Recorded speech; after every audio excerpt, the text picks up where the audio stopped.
चलते चलते थक गए हैं, कोई मंजिल नहीं मिलती, चारों ओर अंधेरा ही अंधेरा है, आशा की एक किरण भी नहीं मिलती। ऐसे हालात में अपने आप को हवा के हवाले करके देखो, आशा की एक किरण क्या, पूरा सूरज आपकी दुनिया जगमगा देगा और मंजिल आपको अपने सामने दिखाई देगी। हेलो, नमस्ते, how are you all today. आज की हमारी इंस्पिरेशनल स्टोरी है हमारी सहेली जीविका की बड़ी दीदी की, जिनको हम दीदी ही कहेंगे। और उनकी प्राइवेसी का रिस्पेक्ट करते हुए हमने कुछ डिटेल्स, कुछ घटनाएं चेंज कर दी है। हमारी दीदी का पैशन था टेलरिंग, सिलाई, फैशन डिज़ाइनिंग। बहुत कोशिश की, लेकिन सफलता उन्हें कहाँ मिली? तो स्पाइस मिक्स में। और अब वो क्या करने जा रही है? वास्तुशास्त्र, न्यूमेरोलॉजी। तो ये जो उनके एक्साइटिंग जर्नी है, सफलता की जर्नी है, जो उनको इतनी आसानी से नहीं मिली है, बहुत स्ट्रगल के बाद मिली है। अगर वो भी अपनी कान बंद कर देते, अपॉर्चुनिटी की आहट को नहीं सुनती, तो आज इस मुकाम पर नहीं होती। उनकी कहानी आपको डेफिनेटली इंस्पायर करेगी, एक नए कॉन्सेप्ट को आपके सामने लाकर खड़ा करेगी। और जो बॉर्डर मैं यहाँ पर बना रही हूँ बहुत ही सिंबलाइज करती है उसके साथ इनफाइनाइट बॉर्डर।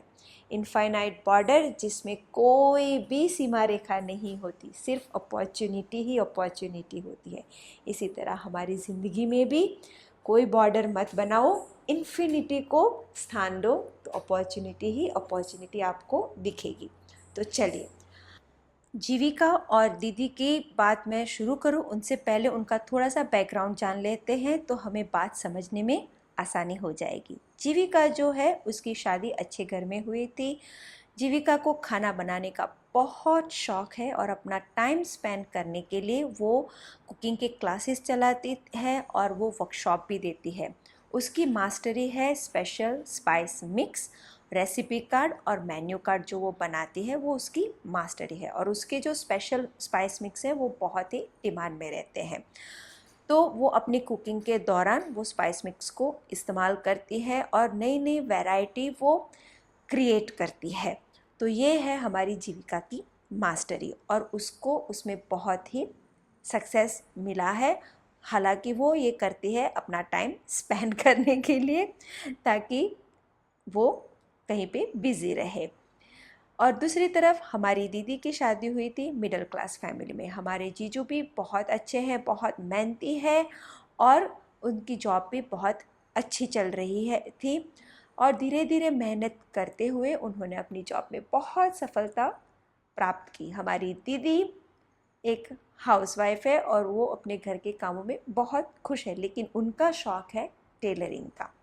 हमारे जीजू को सिर्फ एक कंप्लेन रहती थी हमारी दीदी से कि वो फाइनेंशियली इंडिपेंडेंट नहीं है। उनको भी दूसरी औरतों की तरह फाइनेंशियली इंडिपेंडेंट बनना चाहिए, ताकि डबल इनकम हो तो फैमिली में सपोर्ट रहता है और प्रोग्रेस ज़्यादा होता है। बात सही तो है।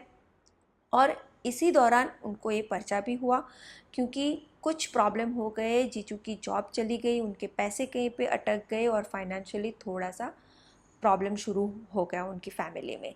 अब दीदी को ज़्यादा लगने लगा कि जीजू जो बता रहे थे वो सही था। अगर वो फाइनेंशियली इंडिपेंडेंट होती तो आज फैमिली को ज़्यादा सपोर्ट दे पाती। उन्होंने फ़ैशन डिज़ाइनिंग का कोर्स किया था, वो डिज़ाइनिंग करती थी, कपड़े बनाती थी, सूट्स, घाघरा चोली सब वगैरह डिज़ाइन करती थी। वो अपने लिए सीती थी, अपने बच्चों के लिए सीती थी, अपने फैमिली मेम्बर के लिए सीती थी। वो बेचने की भी उन्होंने बहुत कोशिश की, लेकिन उनको कोई भी सक्सेस उसमें नहीं मिला। उन्होंने बहुत ट्राई किया, बुटीक के साथ टाई अप करने की कोशिश की, उन्होंने डिज़ाइनर को अप्रोच किया, फैमिली मेम्बर ने भी उनको सपोर्ट करने की कोशिश की, लेकिन कहीं पे भी उनको वहाँ पर सक्सेस नहीं मिल रहा था। हालांकि ऐसा हो रहा था कि वो सब बनाने में जो खर्चा होता था वो भी उनकी पॉकेट से जा रहा था। उन्होंने एनजीओ के साथ टाइप करने की कोशिश की कि वो लोग कुछ बैग्स वगैरह बनाते हैं तो वो सिल के दे सकती है। उन्होंने रिसेप्शनिस्ट का काम भी करने की कोशिश की, लेकिन इतनी टेक्नो सेवी नहीं होने की वजह से, कंप्यूटर इतना वो हैंडल नहीं कर पाती वगैरह, चैलेंजेस होने की वजह से और लॉन्ग आवर्स घर के बाहर रह के काम करने की वजह से इस उम्र में उनके लिए ये मुमकिन नहीं था। तो ये सारी उनकी स्ट्रगल चल रही थी और इसी दौरान जीविका ने देखा कि शायद उनकी जो ये स्ट्रगल है उसमें वो कुछ हेल्प कर सकती है। हेल्प इस तरह से कि दीदी मार्केटिंग में बहुत अच्छी है, मार्केटिंग माने सेल्स में बहुत अच्छी थी और जीविका ये बिल्कुल नहीं कर पाएगी। तो जीविका ने कहा कि स्पाइस की डिमांड है, मेरी प्रोडक्ट की डिमांड है, तो अगर दीदी इसमें मेरी हेल्प कर दे तो हम दोनों का काम हो सकता है। उन्होंने दीदी से बात की, जीविका ने दीदी से बात की कि क्या मेरी आप इसमें हेल्प करोगे। अब सिनारियो देखिए, दीदी को स्पाइस मिक्स के बारे में, मेन्यू कार्ड के बारे में, रेसिपी कार्ड के बारे में, ये सारी जो जीविका की चीज़ें थी उसके बारे में बिल्कुल भी नॉलेज नहीं था।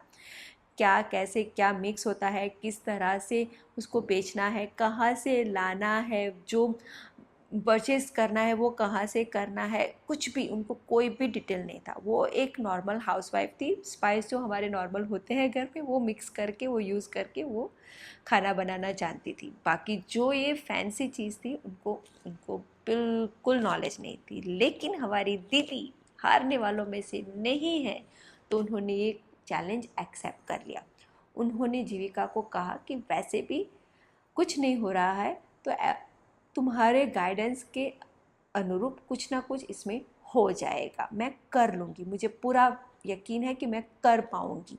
कहीं पे भी अटकूँगी तो तुम तो हो मुझे गाइड करने के लिए। तो ये तय करके उन्होंने एक शॉप शुरू की, ऑनलाइन शॉप, फिज़िकल शॉप नहीं, उन्होंने एक ऑनलाइन शॉप शुरू की और पूरी प्रोडक्ट वगैरह सब कुछ वहाँ पर अरेंज किया। और उन्होंने दीदी को ये भी एक्सप्लेन किया कि अगर किसी कस्टमर का कॉल भी आता है तो किस तरह से बात करनी है, किस तरह से एक्सप्लेन करना है, किस तरह से पार्सल्स वगैरह बनाने हैं, डिस्पैच करना है, वो बेसिक जो पूरा था सेटअप वो दीदी को पूरा ट्रेनिंग करके शुरू कर दिया। अब देखो, दीदी की मार्केटिंग स्किल की वजह से ये बिज़नेस इतना फ्लरिश हुआ और इतना चलने लगा, उनको उसमें बहुत ही सफलता मिलने लगी। दीदी को शुरुआत में कहीं पे भी समझ में नहीं आता, कुछ भी चैलेंजेस लगता तो जीविका उनको गाइड करती, उनको एक्सप्लेन करती, पूरा मार्केटिंग कहाँ से करना है, परचेजिंग कहाँ से करना है। जीजू उसमें उनकी हेल्प करते थे क्योंकि उनका काम ही अपनी कंपनी के लिए परचेजिंग का था। तो ये पूरा एक अच्छे से सेटअप हो गया और जीविका और हम सब की सरप्राइज़ में एक्चुअली दीदी इस बिज़नेस को इतना अच्छे से हैंडल कर रही थी कि अब कितनी चीज़ें जीविका को मालूम नहीं होती थी और दीदी उसको बहुत बेहतरीन स्वरूप से हैंडल कर रही थी।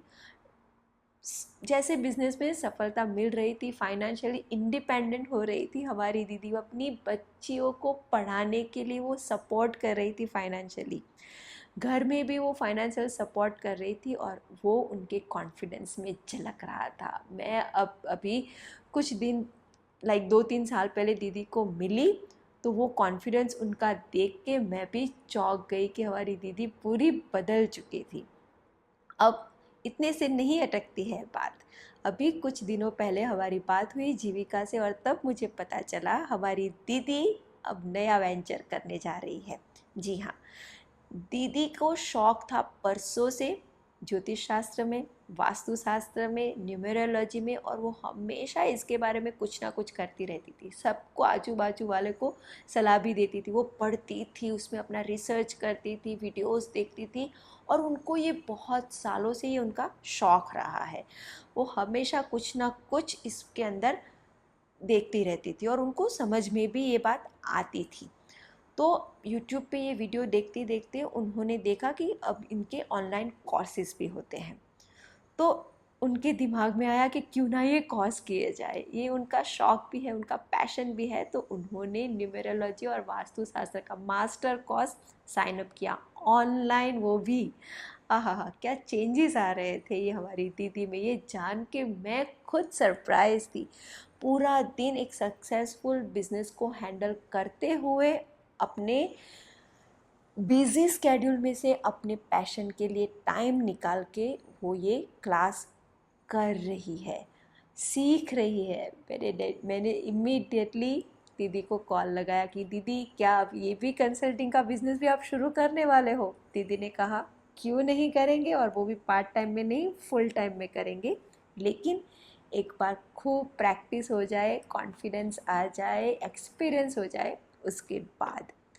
तो जी हाँ, अपॉर्चुनिटीज़ आती है आपके रास्ते में आपको खुशहाल ज़िंदगी देने के लिए, लेकिन कई बार ऐसा होता है कि हम उन्हें अनदेखा कर देते हैं। अब देखिए, जीविका को सिर्फ एक आइडिया आया कि उसका जो काम है, उसकी जो काम की डिमांड है उसमें दीदी हेल्प कर सकती है, लेकिन दीदी को इसके बारे में कोई आइडिया नहीं था, कोई नॉलेज नहीं थी, लेकिन उनके पास सिर्फ और सिर्फ एक चीज़ थी, वो थी उसकी मेहनत और हिम्मत। और उन्हें ये ट्रस्ट था कि कहीं पे भी वो अटकेगी तो जीविका उनको गाइड कर देगी, और ज़्यादा से ज़्यादा क्या होगा, थोड़ी सी मिस्टेक ही होगी ना, उससे तो ज़्यादा कुछ ख़राब होने नहीं वाला है। तो यही सोच के साथ उन्होंने जो भी अपॉर्चुनिटी आई उस अपॉर्चुनिटी को गले लगाया। ये अपॉर्चुनिटी उनको ले गई उनकी मंजिल की ओर। जो उनका पैशन है, उनका लगाव है, वो है वास्तुशास्त्र, न्यूमरोलॉजी, उसकी ओर। और मुझे ये पूरा विश्वास है एक बार ये सीख जाने के बाद दीदी ये भी बहुत अच्छे से सक्सेसफुली हैंडल करेगी। क्यों? क्योंकि ये उनका खुद का पैशन है। तो सफलता आपके कदम चूमती है, रास्ता अपने आप बनता है अगर आप आने वाली हर अपॉर्चुनिटी को अपने दामन में जगा देते हो। तो इस हमारी दीदी की कहानी को सुन के आपको भी कुछ इंस्पिरेशन मिली होगी, मुझे पक्का, मुझे पूरा विश्वास है इस बात का। और अगर आपका ऐसा कोई भी एक्सपीरियंस हो, किसी के साथ ऐसा कुछ हुआ हो, तो प्लीज़ वो हमारे साथ शेयर करो, क्योंकि उससे दूसरे लोगों को भी इस इंस्पिरेशन मिल सकती है। इसी के साथ मैं बिना आर्ट पैशन से आप सबसे विदा लेती हूँ।